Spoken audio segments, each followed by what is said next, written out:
Fidèle au poste, mesdames et messieurs, chaque dimanche, c'est la rétrospective de la semaine. Aujourd'hui, je reçois, comment je peux le dire, un confrère, mon président, c'est le président de l'UNPC Kinshasa. Avec Jean-Marie Kassamba, nous allons détailler point par point le temps fort de l'actualité de cette semaine. Très heureuse de vous retrouver sur notre plateau. Merci. Jean-Marie Kassamba. Question de curiosité, j'aimerais bien savoir, votre maison, on l'a déjà réparée? En tout cas, j'ai le réparé sur mes petits fonds de réserve parce que je n'ai pas attendu qu'on puisse me restituer parce qu'on ne m'a toujours pas restitué ni mes voitures, ni les dégâts causés à la maison jusqu'aujourd'hui. Vous êtes président de notre corporation, l'UNPC, et ces derniers temps, vous avez suivi sur les réseaux sociaux que Facebook a supprimé plusieurs pages, plusieurs comptes Facebook, pages Facebook, sur Instagram et sur ces réseaux. Cela relève la problématique de fake news, Monsieur le Président. Alors dites-nous un peu, cela ne salit-il pas notre métier, ces fake news à répétition dans les réseaux sociaux? C'est un recul. Les fake news, par définition, c'est la désinformation. Ce sont les fausses informations qui sont amplifiées par des gens, soit d'une manière intentionnelle, soit d'une manière un peu innocente. Mais ça n'existe pas seulement au Congo. Il y en a partout dans le monde, les informations. Mais chez nous, ça a pris des proportions trop inquiétantes et ça pollue notre profession des journalistes. Ailleurs, c'est déjà légiféré. Vous allez par exemple aux États-Unis, surtout en France, il y a maintenant des lois qui répriment la désinformation, ce qu'on appelle l'intoxication via le web. C'est aujourd'hui punissable ailleurs. Nous, on n'a pas encore une loi et pourtant il y a des députés qui ont introduit cette loi. Ce n'est pas encore voté. J'ai échangé longuement avec le ministre en charge des médias. C'est encore au niveau des projets. Alors que c'est quelque chose qui relève de la sécurité nationale. Vous savez qu'avec une fausse information, on peut brûler un pays. Avec une fausse information, on peut détruire même une nation. Regardez le scandale aux États-Unis entre le président Trump avec son élection, ça le traîne jusqu'à aujourd'hui. Regardez ce qui s'est passé en France avec notamment le faux mort qu'on avait dit que les journalistes qui sont partis sur le terrain, ils ont trouvé des gens assassinés, etc. Ce n'était pas le cas. Ça créait beaucoup de problèmes. Chez nous, c'est extrêmement grave. Pendant la période de Joseph Kabila, on pensait que la désinformation, les fake news, ça faisait partie de la lutte, du combat contre Kabila, etc. Mais aujourd'hui, il y a plus de fake news que sous Kabila. Que d'informations. Il y a de vrais faux documents qui sont publiés tous les jours. Et ma foi même, au niveau des institutions de la République. Comment expliquer, Paulette Kimuntu, que même au niveau de la justice, dès que la personne, on établit seulement l'invitation. C'est déjà sur les réseaux sociaux. Mais qui envoie ces documents sur les réseaux sociaux? Regardez la démission, la vraie fausse démission du président de la Cour constitutionnelle. La plus haute institution du pays. Tantôt, il a démissionné. Tantôt, il n'a pas démissionné. Ensuite, lui-même, il revient sur sa démission. Ensuite, on voit des courriers qui partent de la présidence de la République vers l'ANER vers... Ça fait vraiment... C'est très inquiétant. Moi, j'ai effectivement demandé au ministre, j'ai demandé même à Moutala, Israël Moutala, qui s'occupe des réseaux en ligne, pour qu'on puisse faire, en tout cas, une délégation pour aller voir le président de la République. Ensuite, pour qu'on voie Mme Mabunda au niveau du Parlement pour qu'on puisse inscrire à la session de septembre ces dossiers en priorité. C'est vrai qu'il n'y a pas encore une loi, Jean-Marie Kassamba, c'est vrai qu'on dit les faits précèdent le droit, comme on dit, mais chez nous, ça tarde à venir. Mais sous d'autres cieux, vous avez donné l'exemple de la France, il y a des institutions qui font les fast-checking, je crois, pour vérifier les vrais... il y a même des logiciels. Est-ce que l'UNPC... C'est vrai que ça demande un peu plus d'argent, mais on ne pouvait pas créer ce genre d'institution pour réguler un peu les fausses informations. J'en ai parlé au Conseil spécial du président de la République, parce que je pense qu'il est un peu plus équipé pour les chèques, etc. J'en ai parlé longuement à certaines autorités pour que même au niveau de la profession, qu'on puisse ne serait-ce que checker un certain nombre de choses. Moi, avant de traiter une information, je passe le plus clair de mon temps à vérifier les sources. Politique, c'est extrêmement important et dangereux. Regardez Azaïres Ouberoa, il a porté plainte contre un compatriote qui, le plus clair de son temps, publiait que des fake news. Ouberoa a des cachots chez lui, et il a des armes chez lui, on a perquisitionné chez lui. Des gens ensanglantés chez lui. Tout ceci est faux. Tout ceci est faux. Pourquoi? Parce que les gens pensent qu'en vilipendant XY, il n'y a même pas une semaine, au niveau de la ville de Kinshasa, on a dit on a désarmé Joseph Kabila. Comment vous allez désarmer quelqu'un qui, constitutionnellement, a droit à une garde? Constitutionnellement. Et aujourd'hui, d'ailleurs, j'ai suivi, on dit qu'il y a des gens, permettez, mais c'est vrai que c'est vraiment un danger, que Joseph Kabila garderait des gens dans des cachots pour leur donner à manger, à ses crocodiles. Mais ce sont des messages comme ça qui sont distillés vous voyez dans la population. Jusqu'à quel niveau on peut intoxiquer la population? Aller à Kingakati, c'est à ciel ouvert. Les gens fréquentent cette ferme tous les jours, sans guide qui vous marque le pas. Parce qu'on a juste envie de suyer l'image de quelqu'un. La haine qui gangrène un peu, je dirais, notre société aujourd'hui. Les gens utilisent l'Internet pour dire et faire n'importe quoi. Moi, je pense que c'est notre rôle. Et moi, je salue votre présence très remarquée sur l'Internet, très souvent très combattue, Politique Ubuntu, parce que parfois vous mettez à leur place les gens parfois qui donnent des informations qui ne tiennent même pas la route. Notre pays ne gagne rien en légiférant, ne gagne rien en punissant les gens qui s'adonnent à ces genres de choses. Merci, nous allons commencer cette émission d'une façon inhabituelle. Nous allons commencer par l'économie. Nous allons parler un peu du franc congolais, notre monnaie. La dépréciation qui caractérise notre monnaie et tout cet tohu-bohu de cette semaine. En tout cas, ça a été catastrophique pour moi. Personnellement, le dollar m'a causé beaucoup d'ennuis cette semaine.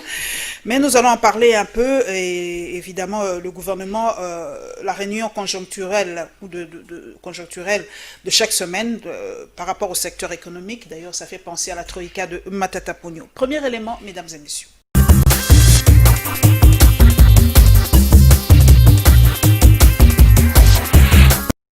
Nous avons noté que malgré la situation que nous avons connue il y a une semaine, les efforts du gouvernement tiennent la route et qu'il commence à produire quelques effets.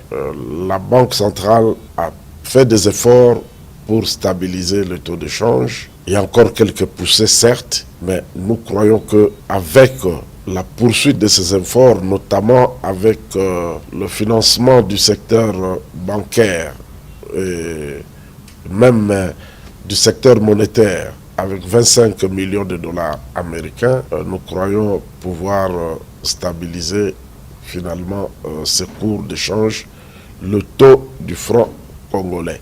Mais il faut souligner que ça dépend aussi de notre civisme et de notre patriotisme. Celui qui doit payer l'impôt doit le faire. La tendance ici, c'est d'obtenir des dérogations pour ne pas payer l'impôt. Il faudra que l'on tranche avec ces habitudes-là pour que nous donnions à l'État les moyens de son action. Donc l'effort se poursuit, tant au niveau de la Banque centrale qu'au niveau du gouvernement, dans la rationalisation de la dépense publique. Le Premier ministre, chef du gouvernement, invite tout le monde au calme, notamment nos amis du secteur pétroliers du Sud-Est. Leurs revendications seront examinées et on y réservera des réponses qui ne manqueront pas de les satisfaire. Baisse du taux de dollar, un coup dur sur le marché de change. À Kinshasa, chaque cambiste fixe le taux selon son environnement. Le président des cambistes de Les Châteaux parle de résultats de la réunion tenue récemment avec la Banque commerciale du Congo pour soulager la population en cette période de la Covid-19.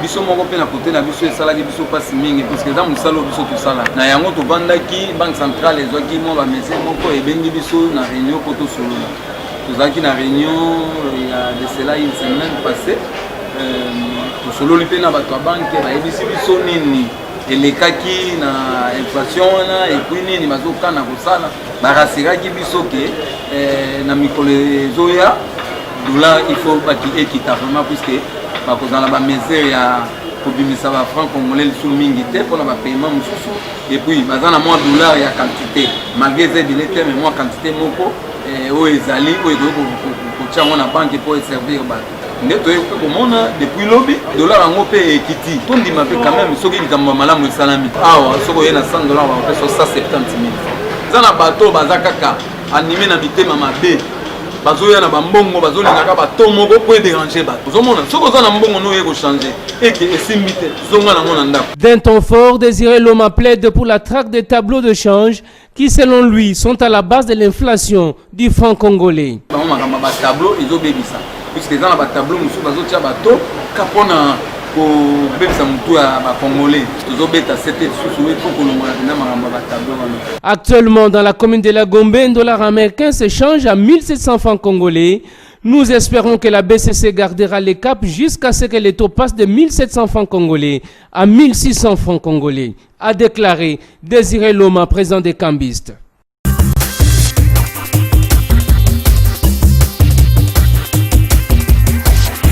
Jean-Marie Kassamba, cela nous rappelle un peu la troïka de Matata Pogno, hein, chaque semaine. De rêve-mémoire. La troïka de Matata, effectivement, prenait la température chaque semaine. La conjoncture qu'on voit un peu plus de monde.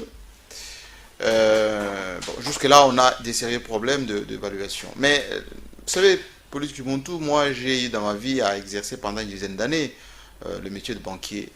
Et je peux vous faire... c'est ma formation d'ailleurs. Qu'est-ce qui s'est réellement passé? Je vais vous expliquer simplement ce qui s'est passé. C'est que... D'ailleurs, le taux aujourd'hui, sans vous interrompre, le taux aujourd'hui est à combien? Parce que moi, je n'ai plus échangé depuis une semaine. 20, 21, 20, 20, 21 déjà. Donc, ça aussi entre 19,50 et puis 20, 21.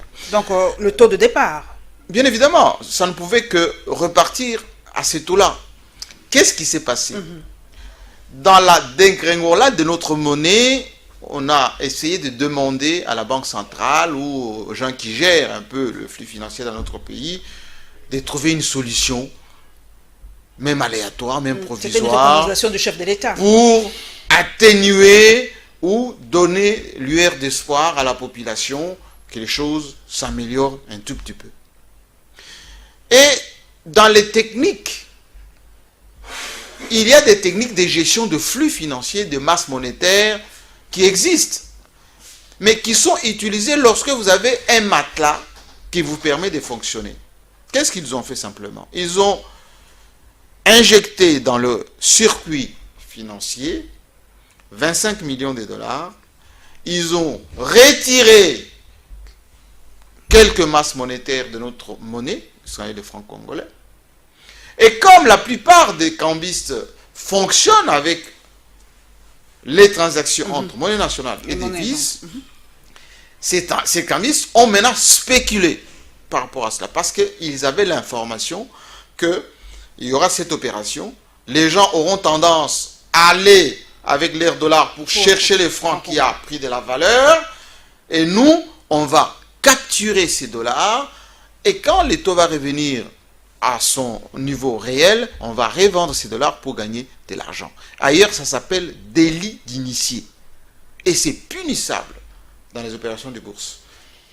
C'est punissable. Pourquoi? Parce que vous allez escroquer les pauvres gens. C'est de l'escroquerie. Bien évidemment. C'est l'escroquerie nationale. Bien évidemment. Ne mâchons pas les mots. On nous a escroqués, nous, le pauvre peuple. Ce n'est pas peuple. intentionnel dans le sens que ce n'est pas le gouvernement qui a escroqué. Ce sont les cambistes. Les cambistes ayant l'information. Parce que vous savez, politiquement, tout ce qui est plus dangereux, quand on paye nos institutions en francs congolais, aussitôt qu'ils récupèrent cet argent, ils appellent les cambistes pour récupérer les dollars, et ces dollars sont réinjectés dans la population pour la consommation. C'est extrêmement grave pour Donc une notre économie. système notre système bancaire, nos flux monétaires appartiennent aux cambistes. Ce sont les cambistes qui ont la même mise sur notre... C'est une politique de gestion monétaire qui n'est pas bonne, parce que nous avons dollarisé notre économie. Notre économie ne devrait pas être faite sur le dollar. Traverser à Brazzaville, c'est des francs CFA. Aller en Angola. En Afrique du Sud, c'est les rands. On consomme Donc, notre monnaie. la première des mesures à faire, c'est interdire l'utilisation du dollar. Interdire. Pas facile. Hein. C'est bancariser. C'est que l'État paye en francs congolais. Ce qui n'est pas le cas. Et donc, l'opération cosmétique qui a été faite, non seulement c'est contre-productif en termes économiques, c'est contre-productif en termes d'image, c'est contre-productif même en termes de structuration. Donc chaque semaine, on va commencer, ou après 2 semaines, ou chaque semaine, on va commencer à injecter 25 millions. Mais on va commencer à injecter ces 25 millions de politiques. On va les trouver où? Rappelez-vous que Joseph Kabila a laissé 1,8 milliard de dollars. Aussitôt remise et reprise, un mois plus tard, on a commencé à bouffer comme des cacahuètes. Aujourd'hui, nous sommes à moins de 600 millions de réserves d'échange. Moins de 600 millions. Quelques semaines seulement. Mais par rapport au procès de son jour, Jean-Marie Kassamba, est-ce que Vital Kamerhe n'a pas touché cette réserve stratégique? Mais comment voulez-vous qu'un directeur de cabinet donne instruction au gouverneur de la Banque centrale pour toucher aux réserves d'échange s'il n'a pas eu quitus? On ne touche pas aux réserves d'échange comme ça. On y touche quand vous avez épuisé tout ce que vous avez comme ressources pour peut-être, c'est comme le capital social d'une entreprise, on n'y touche pas comme ça. Et donc, Vital Kamerhe, naturellement, c'est une faute d'avoir transformé le président ou la présidence de la République comme gestionnaire des fonds de la République. Parce que c'est le gouvernement qui gère l'argent, qui dépense l'argent de la République. Ils ont mandat pour ça parce que quand tu passes au Parlement avec leur programme, ils ont quitus pour le faire. Il n'appartient pas à la présidence de la République de gérer les fonds de la République. Une question quand même, un petit pas en arrière, Jean-Marie Kassamba, nous revenons à Matata Ponyo. Comment l'ancien Premier ministre parvenait-il à stabiliser la monnaie? Tout simplement parce qu'il y avait ce qu'on appelle la politique de la prudence de Joseph Kabila. Depuis 2001, Joseph Kabila a appliqué la politique de la prudence. Il a laissé fluctuer la monnaie. Il a rétabli le programme avec les partenaires tout en excluant la dépendance au Fonds monétaire international. Matata Ponyo, tout ce que vous avez vu ici, Congo Airways, bâtiments intelligents, tout ce que vous avez vu ici, c'est sur fonds propres. Les élections sur fonds propres. Même Boukangalonzo dont on parle aujourd'hui, fonds propres. Moi, j'étais président de la commission de la communication et de francophonie, fonds propres. Ça veut dire quoi? La stabilité du cadre macroéconomique. On n'en parle plus aujourd'hui. Est-ce qu'on a cette stabilité encore aujourd'hui? Du tout. Ça a explosé le cadre depuis longtemps. Comment vous allez stabiliser le cadre macroéconomique lorsque vous êtes en cessation de paiement dans beaucoup de choses? Comment vous pouvez avoir la stabilité du cadre macroéconomique lorsque les prix, regardez les pétroliers, c'est ce qu'ils sont en train de revendiquer. Il n'y a pas que, il y a des impayements quasi partout. Le Fonds monétaire international nous a refusé le concours budgétaire parce qu'ils ont estimé que l'État vit au-dessus. C'est ça, la vie de ces institutions. On demande d'ailleurs, c'est presque partout, l'Assemblée nationale, tout le monde demande qu'on baisse un peu les dépenses dans nos institutions, la présidence, l'Assemblée nationale. Vous avez vu d'abord le nombre des conseillers au niveau des collèges. Vous avez vu aussi les barèmes de leur salaire. Sous Kabila, c'était la même chose, non? Non. Kabila n'avait pas autant de conseillers? Non. Mais le Premier ministre, par exemple, Tchibala ou Mouzito, les autres, avaient aussi un nombre... Certains conseillers n'étaient même pas répertoriés. Excusez-moi. N'étaient pas répertoriés. Tous les conseillers aujourd'hui sont, comme qui dirait, mécanisés. C'est-à-dire qu'il y a de l'argent qui est déboursé pour les payer. À peu près combien de conseillers aujourd'hui à la présidence? Plus de 100. On crée chaque jour des agences. Des agences. On dédouble les institutions, en fait. Oui, mais c'est ça ce qu'on appelle le gouvernement parallèle. Mais créer des agences, c'est intéressant. Mais il faut, quand vous créez des agences, il faut les budgétiser. Pourquoi le FMI nous a refusé ça? Parce que toutes les transactions, est-ce que vous savez que n'eût été le Covid, ou la Covid, eh ben, on aurait déjà explosé même les peu d'argent que nous avons aujourd'hui. Parce que les voyages, les cérémonies, la plupart des dépenses qui n'étaient pas budgétisées ont sifflé ou soufflé, c'est le terme, siphonné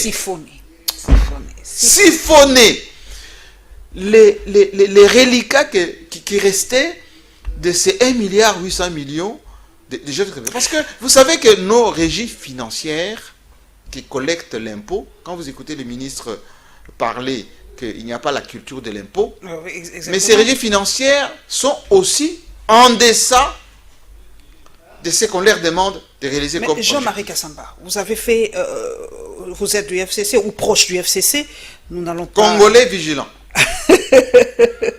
18 ans de votre pouvoir.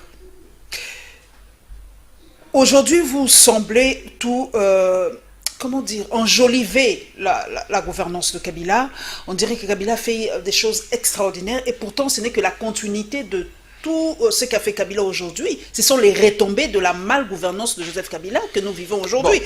Parce que si, par exemple, vous avez dit que le président ou la présidence crée des agences parallèles, c'est parce qu'il n'a pas confiance au FCC ou le FCC met les bâtons dans le roue du gouvernement ou de la présidence pour que rien ne marche. Ben écoutez, deux choses l'une. Où on a des institutions qui existent au sein de la République et avec ces institutions vous fonctionnez, où on n'a pas confiance dans ces institutions, on en crée d'autres, mais il faut trouver les budgets pour les gérer également. Ce qui est plus important pour Colette Kimoundou, c'est que la cohésion nationale, ou plutôt la coalition consentie par tous, devrait fonctionner sur base des critères simples. Notre constitution consacre l'Assemblée nationale, consacre le gouvernement, consacre le pouvoir judiciaire et la présidence de la République.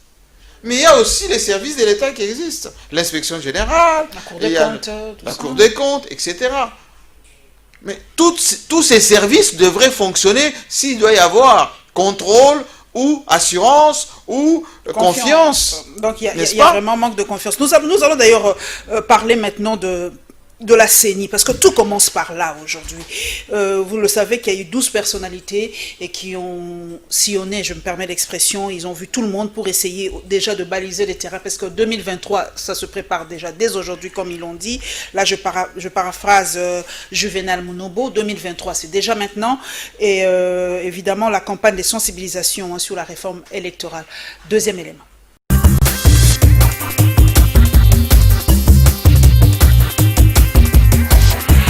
Nous avons eu l'honneur d'être reçus par leur révérend éminence qui constitue, n'est-ce pas, la CIME. Nous sommes venus leur expliquer l'essence de notre appel du 11 juillet et ensuite le sens de notre démarche. Et nous avons été heureux d'avoir été compris malgré un certain nombre d'éléments de méfiance comme qui ont été transmis à nos pères spirituels. Ils nous ont écoutés et ils ont dit qu'ils ont été édifiés. Mais au-delà de cela, ils nous ont donné leur expérience parce qu'ils sont là depuis 2014, donc ils ont suivi plusieurs processus électoraux.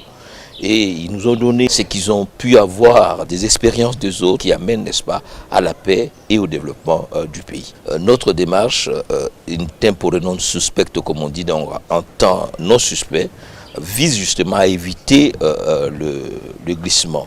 Aujourd'hui, nous sommes tous conscients qu'il ne faut pas de glissement parce que ce n'est pas bien. Eh bien, nous partageons cette perspective. C'est pourquoi nous voulons que très rapidement, nous tombions d'accord sur nos convergences et ces convergences soient mises au niveau des institutions et que ensuite nous puissions, n'est-ce pas, aller de manière apaisée, de manière consensuelle, de manière confiante à des élections de 2023. Qu'en 2006, les élections finissent par un affrontement dans la ville. En 2011, c'était aussi des élections que vous avez qualifiées de chaotiques.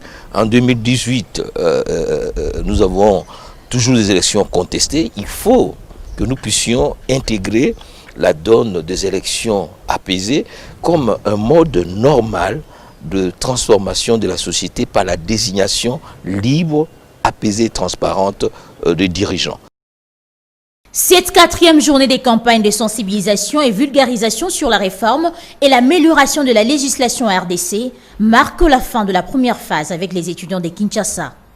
Cette campagne lancée depuis le 16 juillet par la nouvelle société civile congolaise a permis aux universitaires d'être outillés sur les Vademecum, un outil de plaidoyer de la NSCC. Son coordonnateur Jonas Tchoumbela revient ici sur l'essentiel de la campagne. Que notre action pendant ce temps était focalisée sur la réforme de la CENI et sa dépolitisation, qui est une notion importante. Et ici, nous avions pensé que la meilleure façon de le faire, c'est de mobiliser le grand public. Et nous avons ciblé les étudiants comme les éléments du grand public sur lesquels nous allons fonder la sensibilisation, ce qui a été fait ce matin avec la sensibilisation des étudiants de l'université de Kinshasa, de Bel Campus, de l'ULK, de l'USS et de l'université Cardinal Malula sur l'importance de la réforme de la CENI et même du cadre régulateur de l'organisation des élections dans notre pays. Que nous allons boucler aujourd'hui avec la phase des étudiants et que déjà la semaine qui commence, nous allons commencer avec d'autres parties prenantes. Ici est noté qu'en cette dernière journée, les étudiants de l'UNIKIN, de l'ISTA, de l'ULK, de l'UCCM et de l'ISES ont été sensibilisés sur l'importance de la réforme électorale en RDC. La NSCC annonce pour bientôt les débuts de la 2e phase de la campagne de sensibilisation sur la réforme électorale.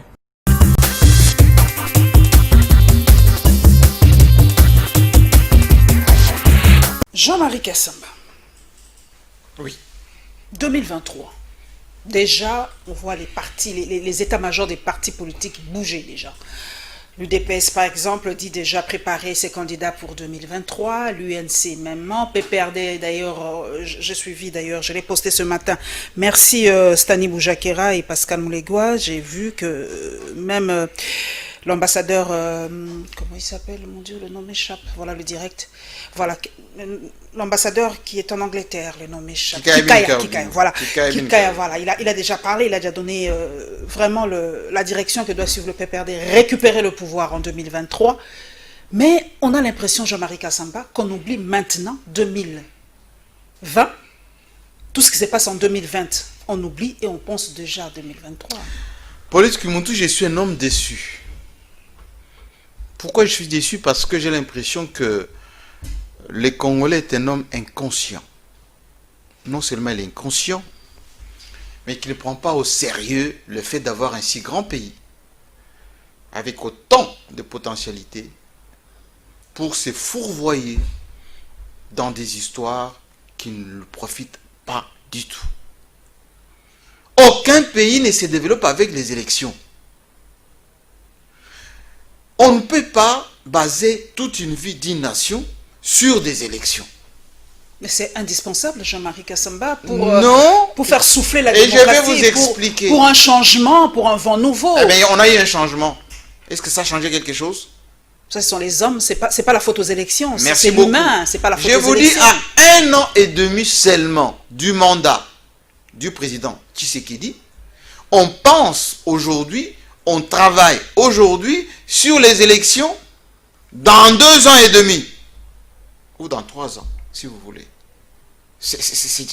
Excusez-moi les termes, c'est de l'inconscience. D'abord, les élections, ça coûte cher. On ne produit pas l'argent. Si vous demandez au gouvernement aujourd'hui, vous avez provisionné combien pour les élections? Que dalle. Deuxièmement, et les 13 parlementaires, et la société civile, je vois les 12 maintenant, les Tchombela, ils sont tous focalisés sur les élections. Non seulement focalisés, mais ils sont en train de préparer les glissements.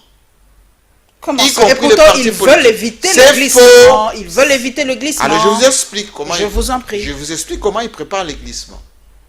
Lorsqu'on va faire des réformes qui concernent la CENI, ça va prendre énormément de temps. Il faut d'abord tomber d'accord sur les animateurs de cette CENI.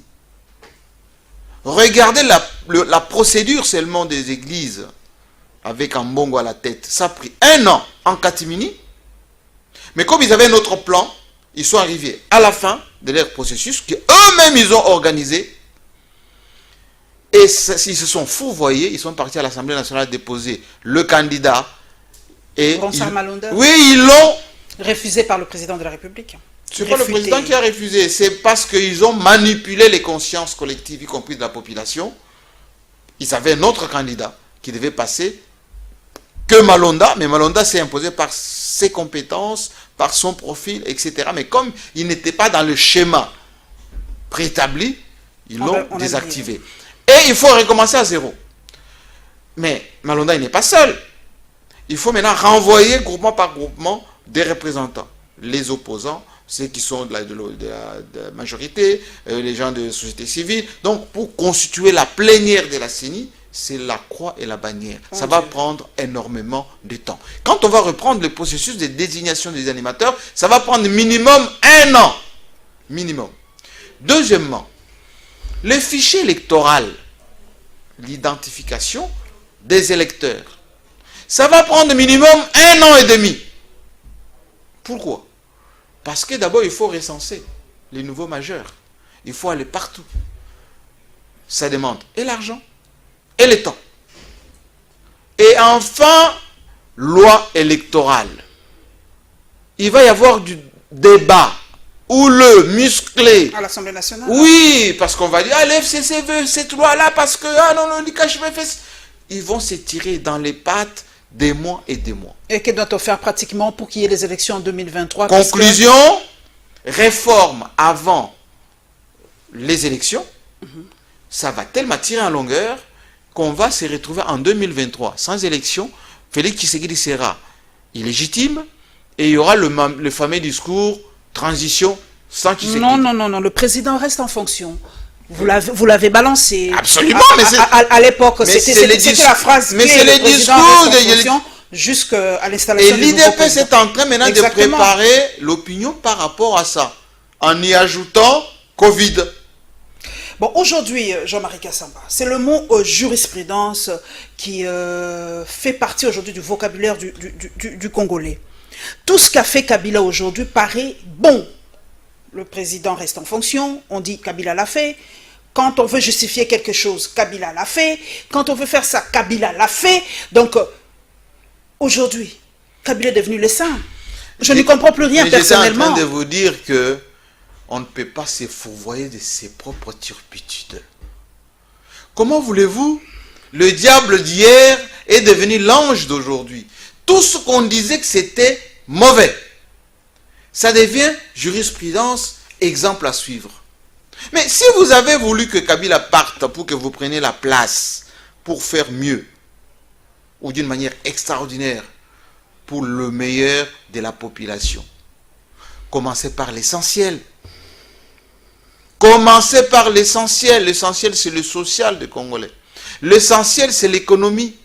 L'essentiel, c'est la paix sociale. Mais le FCC, vous ne voulez pas laisser... Moi, je ne suis pas du FCC. Non, mais c'est une façon de parler, mais le FCC ne... Mais enlevez que je suis du FCC. Ok, d'accord. Je suis Congolais vigilant. Congolais vigilant. Moi, oui. Je parle du FCC. Mais le FCC, selon les dires d'une frange de l'opposition, c'est le FCC qui met vraiment des bâtons dans le roue du président de la République à chaque moment des crises après crise, crise après crise. Donc, on empêche le président de travailler calmement. Bon, d'abord, il faut comprendre que le président de la République, c'est le garant du bon fonctionnement des institutions. Ça lui revient à lui d'arbitrer là où, effectivement, il y a intérêt national. Deuxièmement, il faut qu'on respecte les prérogatives de chaque institution. Je suis en face de Colette Kumuntu, la défenseuse, je ne sais pas si ça se dit, de la Constitution. Elle portait le drapeau autour de son cou, hashtag RDC, touche pas à ma Constitution. Aujourd'hui, la Constitution est foulée aux pieds, en commençant par la Cour constitutionnelle. Mais bien évidemment. Ce qui s'est passé avec les deux juges qui ont refusé de partir. C'est pas encore fini. Mais le chef vous n'avez pas lu le communiqué de la présidence, Jean-Marie Kassamba? C'est déjà fini. Hein? Bon, la Cour constitutionnelle a un statut particulier. C'est la Cour constitutionnelle qui valide le président de la République, vous le savez. C'est la Cour constitutionnelle qui peut juger le président de la République. Aujourd'hui, la Cour constitutionnelle devient l'enjeu capital aujourd'hui pour les prochaines élections. C'est ce qui n'est pas bien. C'est ce qui n'est pas bien parce que si on veut l'état des droits, c'est le respect des institutions en commençant par les plus importants. Moi, je ne vois pas la base. Je vous pose la question directe. Oui. Donc, si nous réfléchissons bien, le président Tshisekedi veut remplacer et mettre ces gens à lui à la Cour constitutionnelle. N'y allons pas par quatre chemins. Puisqu'on a dit à Kabila d'avoir fait la même chose. Les observateurs avertis voient bien ça. Les gens qui disaient, les magistrats, ou plutôt tous ces gens de la Cour constitutionnelle de Kabila, exactement, à l'époque c'était ça. Ils ne méritent pas notre confiance. Mais cette Cour constitutionnelle, lorsqu'elle a proclamé notre président actuel, président de la République, avec qui comme avocat de la CENI, Ronsard Malonda, c'était parfait. Mais si on veut garder la stabilité de notre pays, il faut commencer par laisser l'indépendance à la structure la plus importante. La Cour constitutionnelle, c'est l'ultime recours. Si elle est en ballottage, comme on est en train de voir, vers qui on va aller désormais pour arbitrer, même sur un texte? On n'est pas sorti de l'auberge. Mais c'est pour vous dire que, à vous entendre dire, quand j'écoute les 12 en train de dire, nous sommes en train de préparer des élections sans problème, etc. Avec beaucoup de confiance, mais qu'il n'y ait plus de qui va troubles. nous dire, in fine, si en 2023, il n'y a pas élection, l'application du fameux article, le président reste en place? C'est la Cour constitutionnelle. Mais si cette Cour constitutionnelle-là, sous la coupe de... Donc, on refait la même chose. Une frange de la population va refuser. Comme au Mali. Le Mali, on a refusé la Cour constitutionnelle. On vient de la récuser d'ailleurs, en nommant d'autres membres de la Cour constitutionnelle. On ne peut pas faire depuis 2006, avec la nouvelle constitution, tout ce qu'on a fait comme avancée, et on veut quasiment retourner à la case départ. On est reparti à Saint-City, là. Ok, merci la télévision, c'est le temps. Nous allons prendre notre sujet. Nous allons aller un peu à l'Assemblée provinciale de Kinshasa. Déjà, moi j'ai appris la nouvelle sur les réseaux sociaux. En tout cas, une énième accusation sur le président de l'Assemblée provinciale, Godin Poyi. Et John Lungila a fait une petite mise au point par rapport à cela.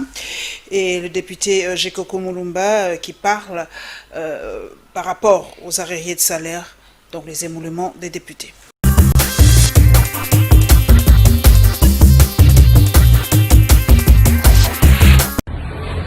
Bonjour Bande Konangai, je pense que ce qui va tenir vraiment pour ça la petite vidéo maintenant, parce que ce matin j'ai eu 3-4 coups de fil à journaliste, il y a une indemnité de sortie Nabiso, il y a tant on a député avant, na mandat il y a 2006, si na 2018.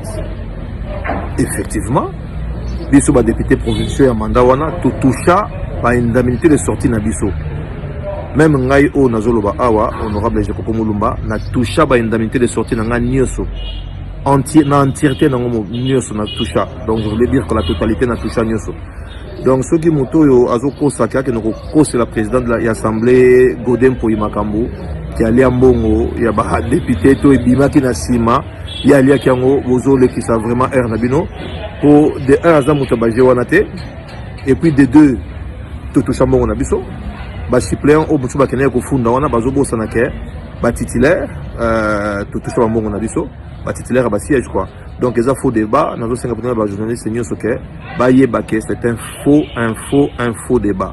Tout touche ba mbongo na biso ba preuve ezali na niveau assemblée et puis na niveau ya donc na niveau question et assemblée ba preuve ezali tout touche ba mbongo na biso ya il y a une indemnité de sortie biso so ba député tout touche yango. Donc c'est vraiment un faux débat. Bato bakeye kofunda assemblée to kofunda président Poyi na justice et ça nango penza coup d'épée dans l'eau quoi. Merci beaucoup. Merci mingi na tambo PC pour dans moi vidéo na ngaya muke pour apporter précision wana. Merci. Il s'agit d'un dossier qui date de juin 2019.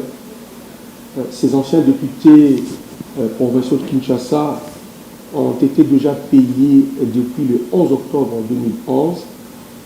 Ils ont eu accès à leurs indemnités de sortie Et après avoir appris qu'il y avait des fonds à l'Assemblée provinciale de Kinshasa, convaincu que le bureau Godé ignorait qu'ils ont été déjà servis depuis 2011, ils ont tenté de vouloir forcer la main du président Godé pour qu'il soit payé pour la deuxième fois.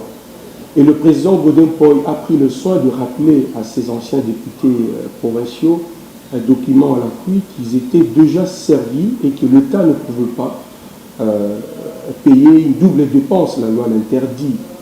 Et cette réalité a fait que tout juste après, le président Godin Poy a écrit au gouverneur au mois de juin 2019 pour transférer ces fonds afin que ça soit utilisé à d'autres applications. Il faut rappeler aussi ici que ces députés, lors de cette rencontre avec le président de l'Assemblée provinciale, convaincus qu'ils étaient dans le faux, ils ont proposé des arrangements injustes au président Godé visant à partager entre eux cet argent. Une demande qui n'a pas bénéficié de l'avis favorable du président de l'Assemblée qui a refusé, car n'étant pas de cette éducation.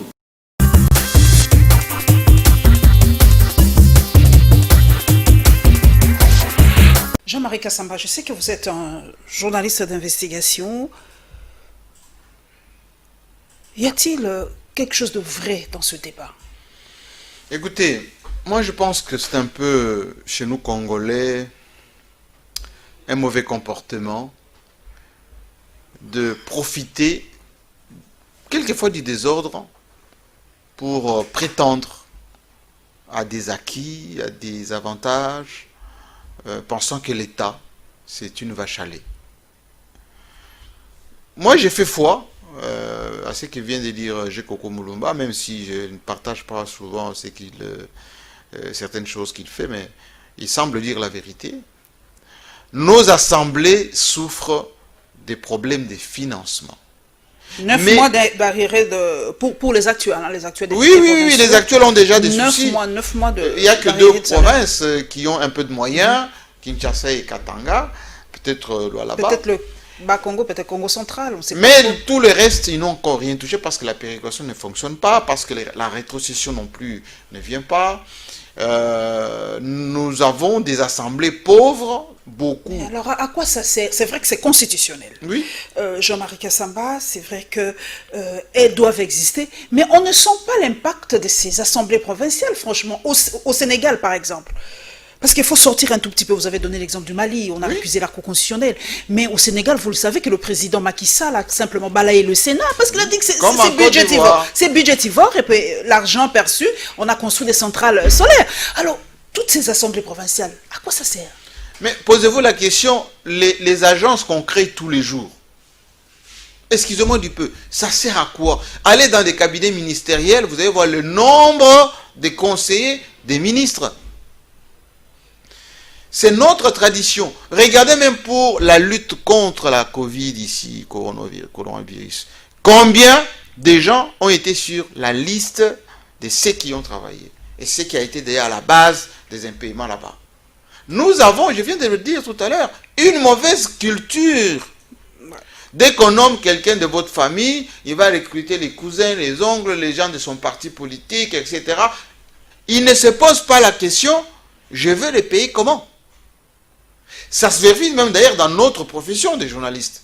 On dit très souvent, oui, dans certains médias, on ne paye pas les collaborateurs, etc. Mais combien viennent dans un premier temps, politique Ubuntu? Non, je viens seulement pour être stagiaire à la rédaction, tout ça, etc. Je ne prétends à rien.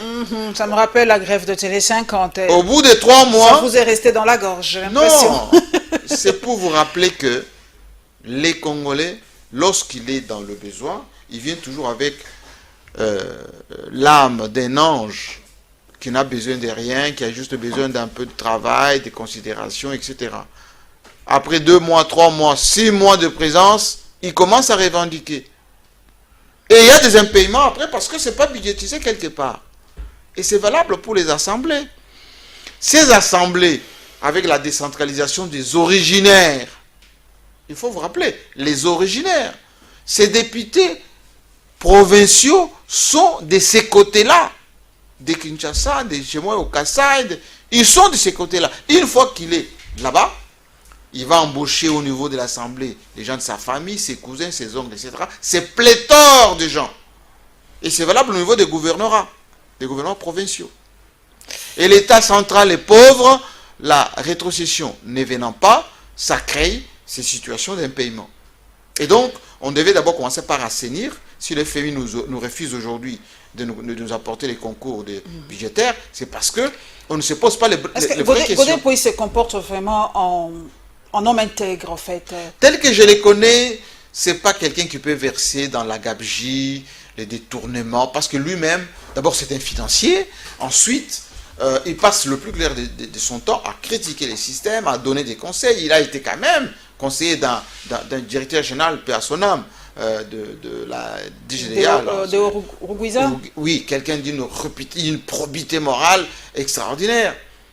Alors, dire que Godin Poyi est en train de détourner l'argent des élus, alors que non seulement il n'y a pas la rétrocession de l'État central, ensuite il y a des problèmes de... non, c'est faux, c'est un faux débat. Je pense que c'est faux. Tout simplement, il y a un peu de la médisance là-dedans, il y a aussi de la mauvaise foi. Il faut regarder tout ça de près. C'est vrai que c'est un homme de Dieu. Beaucoup reprochent à Godin Poyi de ne pas traiter cette histoire dans le cadre, c'est vrai, de l'Assemblée nationale. Pourquoi l'amener tout le temps à la justice? Pourquoi ne pas régler cela d'une façon interne et pas tout le temps amener ça à la justice? Dans notre pays, on dit que c'est un homme de Dieu. Les gens n'aiment pas les hommes intègres. Vous avez parlé tout à l'heure, je ne parle pas de moi personnellement, mais moi, quand j'aime que les choses se fassent dans les règles de l'art, les gens qui vous veulent du mal, ils vont tout simplement salir votre réputation. Et je pense que dans les cas de Godin Poyi, c'est exactement la même chose. C'est quelqu'un qui n'aime pas la bangouille, et les gens, pour le salir, ils vont développer toutes ces thèses pour qu'on parle du mal de lui dans les réseaux sociaux, pour qu'on parle de lui à travers des réseaux, enfin à la radio, à la télévision, dans les médias, etc. Ce n'est pas bien. Parce que pourquoi on ne parle pas du mal des ministres? Pourquoi on ne parle pas du mal du gouvernement central? Pourquoi on ne parle pas du mal de notre président? Parce que même au niveau du cabinet du président de la République, il y a des impayements. Bien sûr.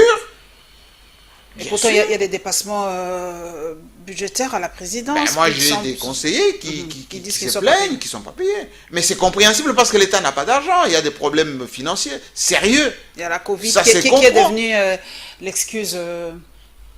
Oui, mais il faut commencer à vivre avec cette maladie. On doit vivre avec. Aux États-Unis, c'est plus dramatique, mais les concours de l'État est là. Une question quand même avant de passer vraiment à autre chose. Donnez-moi une minute parce qu'un internaute m'a dit de vous poser cette question parce qu'aujourd'hui, l'on prend Joseph Kabila comme modèle par rapport à la transition pacifique au pays. On donne l'exemple de Ouattara par exemple qui a carrément brigué un troisième mandat et de Condé. Alors, et beaucoup disent, on fait une mauvaise lecture de la chose parce que Kabila n'a pas cédé facilement.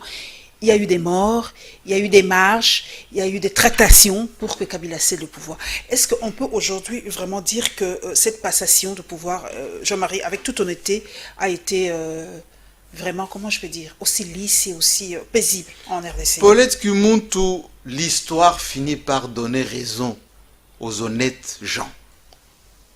L'histoire confond, comme on dit, les gens. Aujourd'hui, Joseph Kabila sort par la grande porte. Depuis 2010, les gens ne voulaient pas que Joseph Kabila fasse même le deuxième mandat, qui lui était autorisé par la Constitution. Rappelez-vous que Étienne Tshisekedi s'est autoproclamé président, il a même prêté serment. Rappelez-vous que Joseph Kabila, allez, je vous donne le secret de Kengo Wadondo dans son livre qui vient d'être publié. Il écrit qu'après l'élection de 2011, Joseph Kabila s'est confié à Kengo Wadondo pour lui dire, dans notre pays, la succession s'est toujours mal passée entre Kasavubu et Mobutu. Entre Mobutu et mon père, moi je vais donner à notre pays la chance d'une succession normale. Joseph Kabila, à plusieurs reprises, il a dit, ceux qui se préoccupent de mon sort, je les remercie.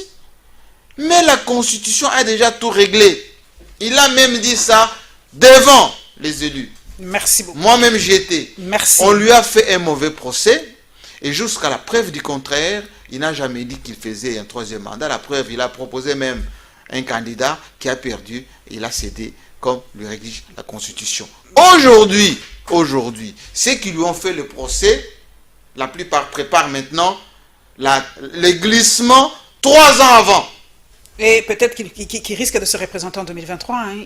Mais aujourd'hui, c'est un homme vierge. Ok. Nous allons... Moins de 50 ans. Nous allons parler... plus que Ouattara. Nous allons parler du procès de Vital Kamerhe, un procès reporté, vous le savez, on attendait cela cette semaine, mais on l'a repoussé pour quelques jours.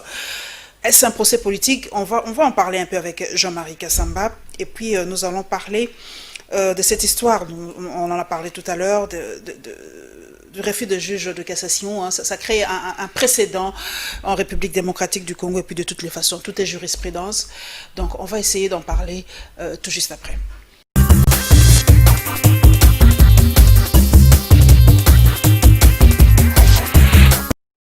Le procès en appel de Vital Kamerhe est loin de connaître son épilogue. Il vient, une fois de plus, d'être renvoyé au 21 août 2020. En raison d'irrégularités des saisines, selon Maître Kabengele, l'avocat de Vital Kamerhe, ce procès connaît déjà 8 appels. Les militants et sympathisants de l'Union pour la nation congolaise, parti cher à Kamerhe, sont loin d'abandonner. Ils se sont donné rendez-vous dans la rue ce vendredi pour exiger la libération pure et simple de leur leader, malgré le rejet récent de la demande de liberté provisoire par la Cour de cassation. Une décision qu'ils qualifient d'un procès politique afin d'éliminer leur leader de la course présidentielle prochaine. Pour rappel, le président de l'UNC a été condamné à 20 ans de travaux forcés pour détournement de fonds destinés au programme de 100 jours du chef de l'État, Félix Tshisekedi. 2 juges nommés par le chef de l'État Félix Tshisekedi à la Cour de cassation n'ont pas prêté serment hier mardi 4 juillet au Palais de la Nation. Ces 2 juges ont préféré terminer leur mandat en cours à la Cour constitutionnelle.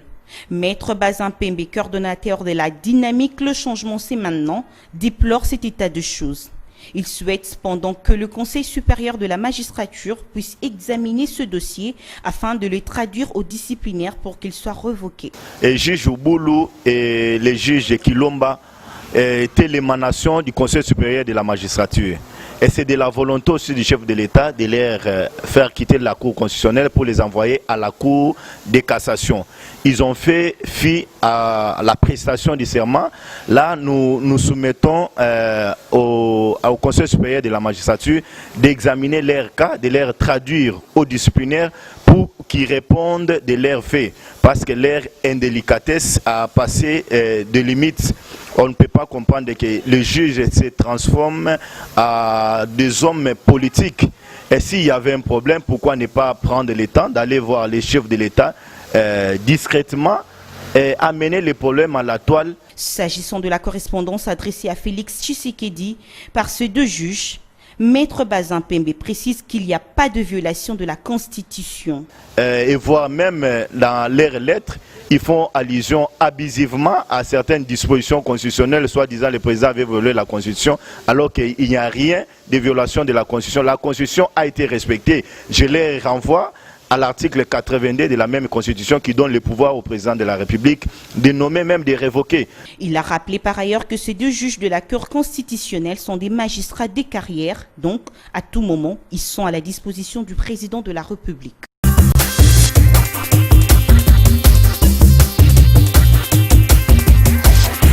Jean-Marie Kassamba, je vous ai sur mon plateau. Question directe. Procès politique? Moi, je pense que Vital Kamerhe paye un tout petit peu les frais d'une certaine nonchalance. En politique, il faut parfois être cynique. Non, loin de moi l'acceptation de détournement des fonds publics, loin de moi. Je l'ai même dit. Donc en politique, il faut être un peu machiavélique, c'est ça? Mais c'est Machiavel qui l'avait dit, c'est pas moi. Ça se vérifie partout, pas seulement ici au Congo. Partout dans le monde, la politique, c'est un jeu d'échecs, échec et maths. Et donc, dans le cas d'espèce, Vital Kamerhe est victime de ce qui va se faire en 2023. Procès politique. On est en train de préparer, bien naturellement, de préparer, comme en Côte d'Ivoire d'ailleurs, on empêche Laurent Gbagbo de revenir, le passeport on ne lui a toujours pas donné jusqu'à aujourd'hui. Guillaume Soro, condamné à 20 ans, comme Vital Kamerhe. Quelle similitude, mon Dieu, l'Afrique est partout la même. Oui. Et donc,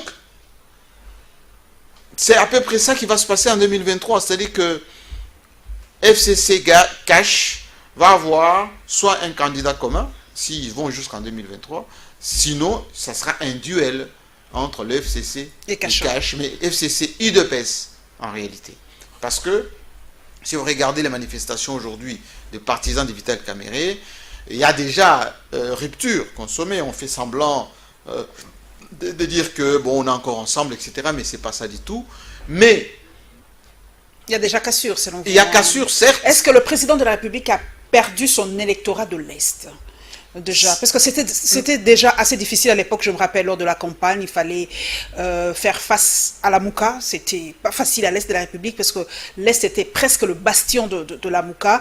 Donc c'est lui qui portait l'Est. C'était Vital Kamerhe, il ne faut pas se voler la face. Est-ce que l'Est n'a pas, est-ce que le président n'a-t-il pas perdu? Sociologiquement, nous avons l'espace politique tribalisé. Il y a encore, et surtout aujourd'hui, une espèce de tribalisation de la politique exacerbée. Aujourd'hui, c'est à outrance, hein. Aujourd'hui, c'est à fleur de peau. Hein. Exacerbée, avec la stigmatisation de certains coins. On parle du Katanga, on parle de l'Est, avec Kamerhe, ça serait difficile. Les Sud Kivu, l'espace oliphone, avec ce qui se passe avec les Chadari, etc. Il faut faire très attention, parce que, je vous ai parlé, il y a des élus qui sont des terroirs.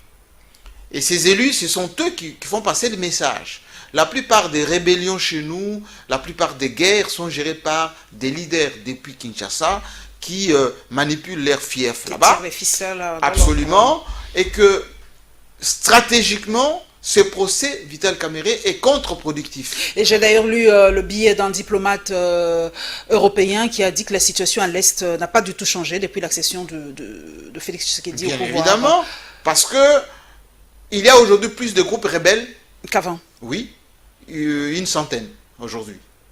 Se répartir. Rumangabo, les M23 commencent à installer ses installés partout, Codeco, etc. Et ce qui s'est passé même à la frontière avec la Zambie, si vous voyez la situation avec les Katangais aujourd'hui, c'est un peu plus difficile. Némoana Semi, si on ne l'avait pas sorti de sa prison hôpital, en réhabilitant sa maison, les Né-Congolais encore s'énerver, etc. Donc, il faut stratégiquement faire très attention, parce que 2023, c'est pas loin.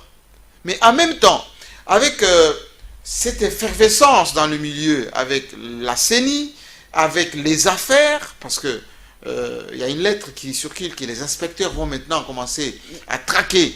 Inspecteur général des finances, avec la pub que j'ai vue dernièrement. À juste raison, pour moraliser. Mais si c'est fait sous forme de règlement des comptes, pour ce que le président lui-même disait que je ne vais pas fouiner. Il a dit c'est pas lui, mais la justice peut fouiner. Hein. Donc, même pour Matata Pogno, on est en train de reparler de Bukanga. Bien évidemment. Il y a beaucoup de dossiers, SCPT, partout. Mais lorsque la justice elle-même risque d'être instrumentalisée, les gens vont faire comme dans les cas de Moïse Katumbi autrefois, récuser la même justice pour dire qu'elle est aux ordres, et ça sera contre-productif également. C'est pour ça qu'il faut un détachement des institutions. Qu'on laisse par exemple le Parlement légiférer, qu'on laisse le pouvoir judiciaire faire son travail. Lorsque j'ai écouté tout à l'heure, on en parlera certainement avec les juges, quelqu'un qui dit qu'il faut aller voir le chef de l'État pour aller négocier concernant les juges à la Cour constitutionnelle. Mais aujourd'hui, c'est une guerre des courants, hein, selon les avocats. Il y en a qui disent qu'ils ont raison. Moi, j'ai posé carrément la question à des juristes. Il y a deux franges aujourd'hui. Il y en a qui disent qu'ils ont raison parce que leur mandat continue jusqu'à tout ça, que le président a violé la Constitution. Il y a cette opinion de notre compatriote qui dit non, le président n'a pas violé parce qu'il a le pouvoir de nommer, de révoquer. Donc, on est mais le président n'a pas le pouvoir de nommer les juges de la Cour constitutionnelle. Mon Dieu. Il en nomme 3. Tout simplement, il n'y a que 3. Oui, 3. Il y en a d'autres qui proviennent du Parlement, d'autres qui proviennent de la magistrature et qui ne sont pas forcément des magistrats de carrière. Parce que là-bas, à la Cour constitutionnelle, on ne fait pas carrière. Ce sont des mandats. C'est comme à la CENI. La Cour constitutionnelle, elle est là pour légiférer en dernier ressort. La seule cour qui peut juger le président et les condamner, c'est la Cour constitutionnelle. C'est la Cour constitutionnelle. Lorsque la Cour constitutionnelle est inféodée au président de la République, on n'a plus de Cour constitutionnelle. Elle est quoi de maître du juge Benoît Luamba? Comment ça s'est terminé? Il est parti, hein? Ben, il est parti dans les conditions qui sont un peu douteuses, mais il a déjà un intérimaire qui fait son intérim.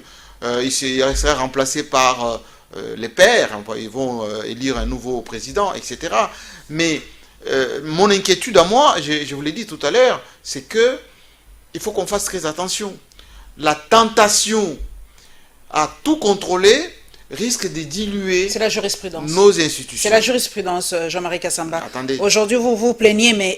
Non, moi je ne me plains pas. Ils font exactement ce que Kabila faisait à l'époque. Voilà, donc... Babi Bozong, c'est le Minogande Bouzawasala. Donc, il n'y a rien de nouveau sous le soleil. Alors, pourquoi on a combattu alors? Pourquoi on a voulu rétablir les institutions dans les règles de l'art? Sinon, ça sera une gouvernance par défi. Sinon, ça va pousser les gens à ne plus faire confiance à nos textes, à notre constitution. Nous allons terminer, nous sommes en train d'atterrir le tout dernier dossier, mesdames et messieurs, un dossier assez sensible, mais nous allons en parler quand même. C'est la mort de ces deux... quand on est jumeaux, c'est déjà 2, donc des jumeaux au Congo central.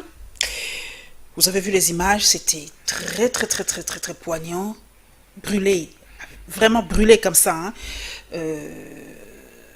Il y a eu beaucoup de choses qui se sont dites par rapport à la mort de ces jumeaux, et je viens de lire d'ailleurs le post, je l'ai mis sur ma page La Lyon Info du député Fabrice Poula qui essaie d'expliquer un peu comment ça s'est passé, et évidemment ce qui se passe à l'intérieur de la République au Katanga, à Kasumbalesa, ça aussi ça pose énormément de problèmes. J'ai suivi personnellement l'attaché de presse Mabina Masengo parler des dérives à Kasumbalesa. Donc nous allons terminer par le Congo profond.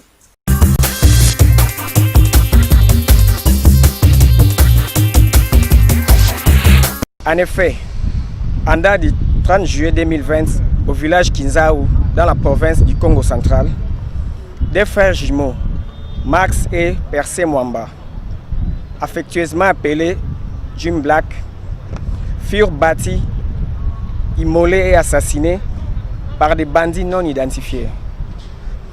Alors qu'ils étaient en voyage de promotion de leur single, vu qu'ils sont artistes et musiciens et membres actifs et effectifs de notre ASBEL. À cet effet, vu qu'aucun de ces criminels n'est arrêté par les autorités compétentes, nous, jumeaux congolais et jumelles, nous réclamons l'implication des autorités de notre pays pour que justice soit faite. Sur ce, en date du mercredi 5 août 2020, donc demain, nous organisons une marche blanche pour rendre hommage à nos frères qui sont sauvagement assassinés et réclamer justice, car la famille, les jumeaux et les jumelles sont durement éprouvés par cet événement malheureux. La marche partira du rond-point Huileri jusqu'à la gare centrale à 10 heures précises. Nous invitons tous les jumeaux, les jumelles, les triplés, les quadruplés, leurs parents, leurs frères et sœurs, ainsi que tous les Congolais pris de bonne volonté, de prendre part à cette grande marche pour rendre encore hommage à nos frères qui sont lâchement assassinés et puis réclamer justice. Nous présentons nos sincères condoléances à la famille des défunts ainsi qu'à tous les jumeaux, jumelles, triplés, quadruplés de la RDC. C'est la DGDA qui avait confié à Trafigo la gestion du parking de Kasumba Lessa, tenant compte de ses performances déjà réalisées dans le cadre de l'optimisation de la collecte des recettes de la carte d'entrée et des sorties. Le contrat remonte à 2014, soutient le député national Daniel Safou. En 2014, il y a Trafigo. Il y a Trafigo qui va gagner les marchés. C'est un marché africain avec la Comesa. Cette dame va gagner les marchés, évidemment, pour gérer, n'est-ce pas, la frontière de Kasumba Lessa. Et aujourd'hui, la société est victime. Tantôt, c'est la mafia, tantôt. Mais quand vous prenez la rentabilité et la performance, n'est-ce pas, de la société avant 2014, vous vous rendez compte que la production financière, par rapport, n'est-ce pas, à la société qui a vécu avant Figo, je pense que Trafigo plutôt, avant Trafigo, je pense que Trafigo a tout intérêt, n'est-ce pas, d'exister. À ce jour, plusieurs réalisations sont à mettre à l'actif de ce partenariat DGDA Trafigo, dont l'augmentation de la capacité d'accueil des parkings, 1200 camions à l'import contre 250 et 500 contre 150 à l'export. Daniel Safou soutient le maintien de Trafigo à Kasumba Lessa. L'actuel, l'ADG, n'est-ce pas, de la DGDA a lâché les mots. Trafigo, c'est une manne pour la DGDA. Et se débarrasser, n'est-ce pas, de Trafigo, c'est porter atteinte même dans l'ordre, n'est-ce pas, de mobilisation des recettes, n'est-ce pas, de la DG. C'est une entreprise au service, n'est-ce pas, de la nation. Donc, nous encourageons cette entreprise d'aller de l'avant. Au regard des résultats obtenus par Trafigo à Kasumba Lessa, l'extension de ce projet dans tous les postes frontaliers de la RDC s'avère nécessaire, car elle contribuerait à l'accroissement de la performance de la DGDA dans la mobilisation des recettes.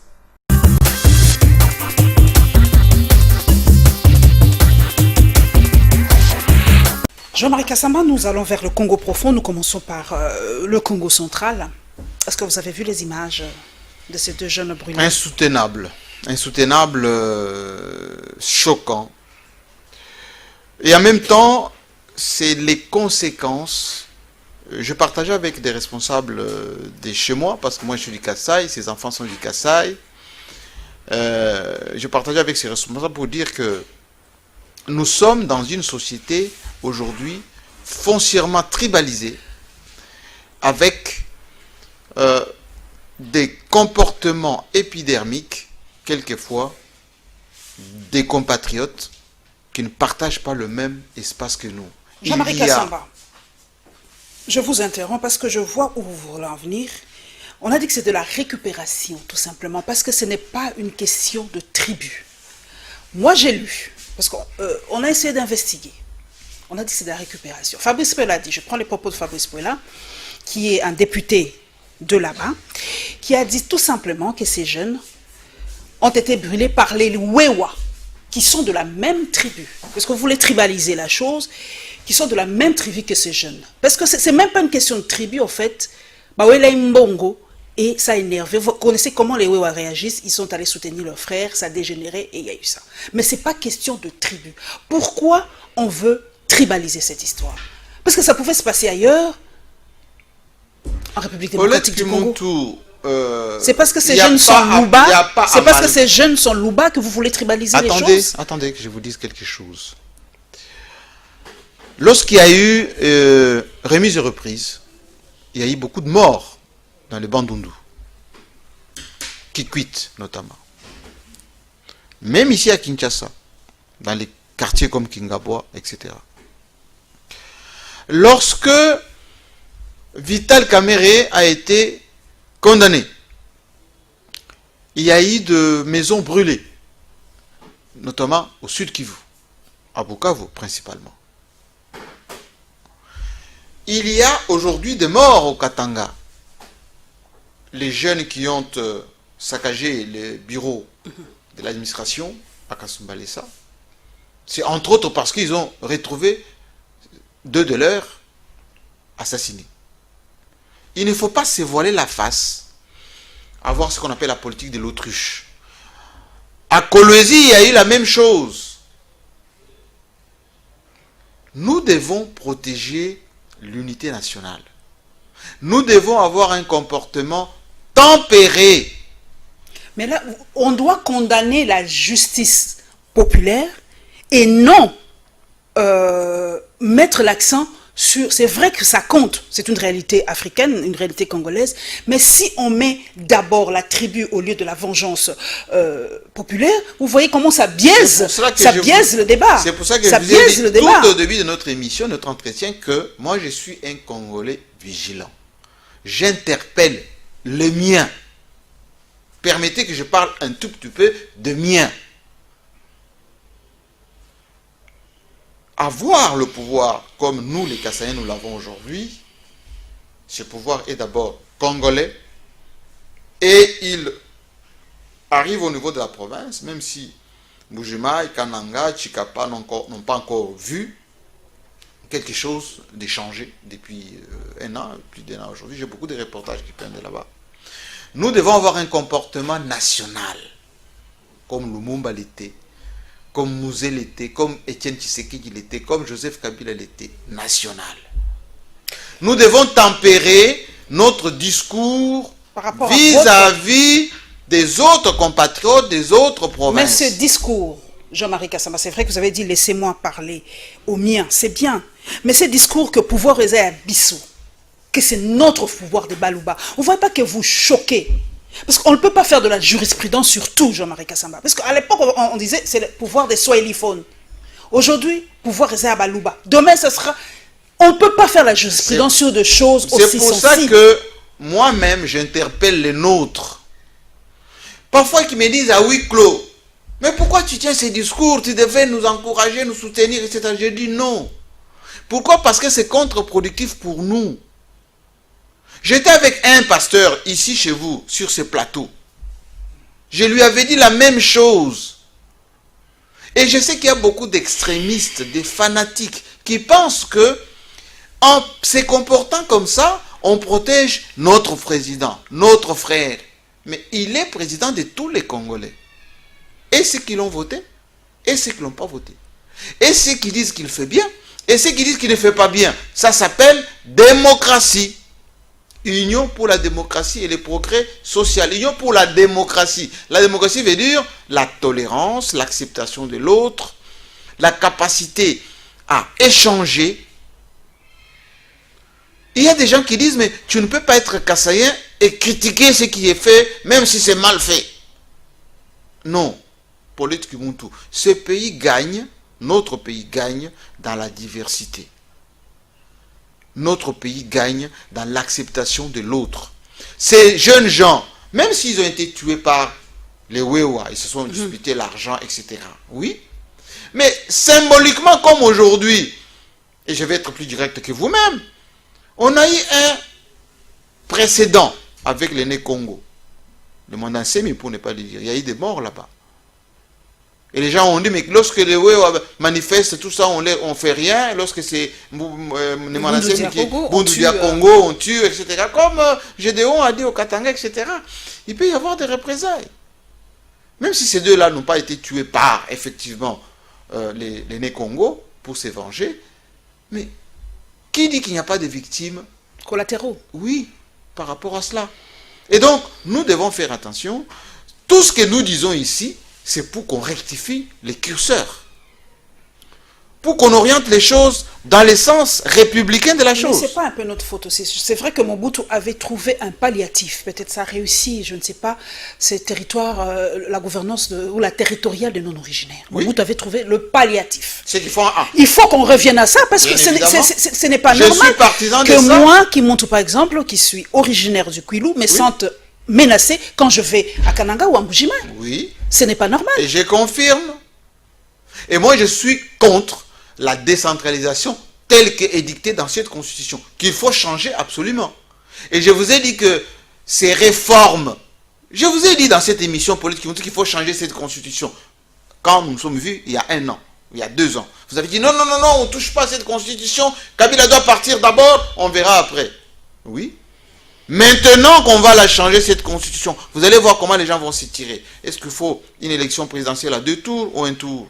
Est-ce qu'il faut intégrer les nouveaux majeurs? Comment? Est-ce qu'il faut une carte d'identité avant? Est-ce qu'il faut? Et qui va travailler sur la nouvelle constitution pour qu'elle soit acceptée par tous? Jean-Marie Kassamba, c'est vrai que ce rélan de tribalisme refait énormément surface, surtout dans les réseaux sociaux. Nous sommes l'élite, c'est vrai que on peut commettre des erreurs, le sentiment tribal peut prendre les déçus face à telle ou telle situation, mais en tant qu'élite de notre pays, que proposez-vous pratiquement pour briser la glace, pour que les gens se comprennent? Nous, on a fait quelque chose, j'essaie peut-être d'en parler, on essaye de connaître la tribu de l'autre, parce que l'ignorance crée la peur. On a voulu créer que chacun parle un peu de soi, qu'on essaie de connaître en fait, les Lokele mangent ceci, les Louba mangent cela, préfèrent cela, et en essayant de connaître les autres, on brise la glace et on brise la peur. Que doit-on faire? Le tribalisme vient de Belges. Et ils avaient fait ça sciemment pour diviser, pour mieux régner. Et on a donné des étiquettes par province. On a dit trivialement, les nés Congo, ils sont doux. Mais ils ont étudié, ils ont étudié cela, Jean-Marie Non, mais il y a aussi des caricatures. Ce sont des préjugés, des caricatures. Absolument, c'est comme entre les Hutus et les Tutsis. On a dit que les Tutsis étaient plus intelligents, plus travailleurs. Les descendants des Salomon. Oui, et les Hutus, ce sont des feignants, des villageois qui ne savent rien faire, qui ne peuvent pas gouverner. On a dit que les gens de l'Équateur, ce sont des brutoses et des sauvages, ils sont mieux dans l'armée que dans la gestion de la territoriale. On a dit que les Katangais adorent boire.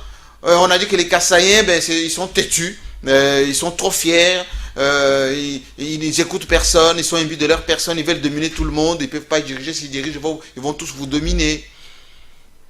Mais on a dit que les gens des Bandundu, ils étaient filous, très intelligents, très sournois, sournois, on ne sait jamais. Qu'est-ce qu'ils pensent? C'est ça le Nékongo, on ne sait pas ce qu'ils pensent. Oui. Donc ce sont des critères, en fait, ce sont des caricatures. Ce sont des clichés. Des clichés faits par les Blancs. Par de Blancs et on les a assimilés. Développés par nous-mêmes. Regardez les partis politiques, les partis politiques. C'est souvent des tribus.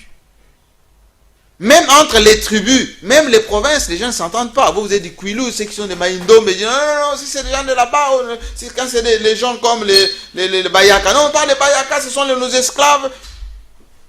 C'est pour ça que quelqu'un comme Lumumba avait toute sa place. Quelqu'un comme Mobutu avait toute sa place. Quelqu'un comme Mouzé, comme Joseph Kabila, toute sa place. Comme Étienne Tshisekedi. Il avait toute sa place. Je me rappelle des quatre qui étaient avec Papa Étienne. Regardez, le secrétaire général, il y avait Birindois. Le secrétaire général de l'UDPS n'était pas souvent kassaïen. Exprès. Moi, je connais l'histoire de l'UDPS. Le secrétaire général de l'UDPS. Souvent, c'était quelqu'un du Maniema, quelqu'un du Bas-Congo, Popo Mavungu, jusqu'à ce qu'on aille Moutanda. Et les autres. Nous sommes vraiment à la fin. Mais ce que je voulais vous dire, qu'est-ce qu'on peut faire? Vous me posez cette question. Oui. Il faut qu'on parle d'une manière décomplexée. Exactement. Moi, je parle, je suis kassaïen, je l'affirme. Je suis l'ami de Joseph Kabila. J'assume. Mais il y a beaucoup de gens qui font les hypocrites. Qui n'assument pas. Oui, mais aujourd'hui, tout le monde parle Chiluba pour plaire à mon cousin, Félix Tshisekedi. C'est mon cousin. Tout le monde parle Chiluba aujourd'hui, comme par hasard. Tout le monde parle. Je dois parler Chiluba. Tout le monde se découvre un lien avec les Kassai. Non, j'avais ma copine il y a 5 ans. Et vous savez que ma mère était... Pourquoi on fait tout ça? Pour plaire au chef. Comme les autres, lorsque Joseph Kabila était au pouvoir, ou son père, tout le monde parlait Swahili. Merci beaucoup. Vous savez, moi, je parle même pas un seul mot de Swahili. Moi, je suis du Kouilou, donc on est tous Congolais. Décomplexer vos origines par rapport. C'est ce que nous, on est en train de faire. Une petite question, vraiment. La frontière. Je voudrais savoir, est-ce que la frontière n'est pas une prérogative de souveraineté? Comment on peut donner la gestion de nos frontières comme à Kosumele, il y a vraiment des millions de dollars qui passent par rapport aux minerais à une société privée. Non, on ne doit pas donner. Mais le député national a dit, vous avez vu les retombées, il y a eu beaucoup plus d'argent, beaucoup plus de rentrées. Non, mais je pense que c'est ce sont des fautes, ce sont des erreurs qu'il faut corriger. Parce que quand vous allez dans d'autres pays, on appelle une question d'intérêt stratégique et sécuritaire du pays. Vous ne pouvez pas savoir dans les conteneurs si on a mis quoi dedans. Qu'est-ce qu'il y a dedans et tout ça. Vous ne pouvez pas savoir. Non, les frontières, la gestion des provinces. D'abord, ce sont les services de l'État qui les gèrent. S'il y a la logistique qui peut être gérée par une société privée, elle doit être contrôlée consciemment, constamment, y compris les fonds, pour savoir ce qui s'y passe. Merci beaucoup, Jean-Marie Kassamba. Vraiment, le temps qui nous a été imparti est terminé. Merci. Vous avez compris, nous devons vraiment le message fort, décomplexé. Soyez fiers de vos origines, mais le Congo, c'est l'unité dans la diversité. Merci donc à tous nos téléspectateurs et téléspectatrices de Congo Web Télévision. Merci à tous ceux qui me suivent sur ma page La Lyon Info. Et je dédie cette émission à Junior Nahum qui me suit sur La Lyon Info. Merci aussi à ceux qui suivent Télé 50. Qui se portent bien. Qui se portent bien. Il faut de temps en temps se jeter les fleurs. Merci à Télé 50. Je suis beaucoup vos émissions aussi. Très instructives. Merci du coup de chapeau. Merci à Papi Mandeke, à Guilou Koki. Et merci à toute l'équipe technique. On se retrouvera, mesdames et messieurs, avec le même plaisir le dimanche prochain. Au revoir.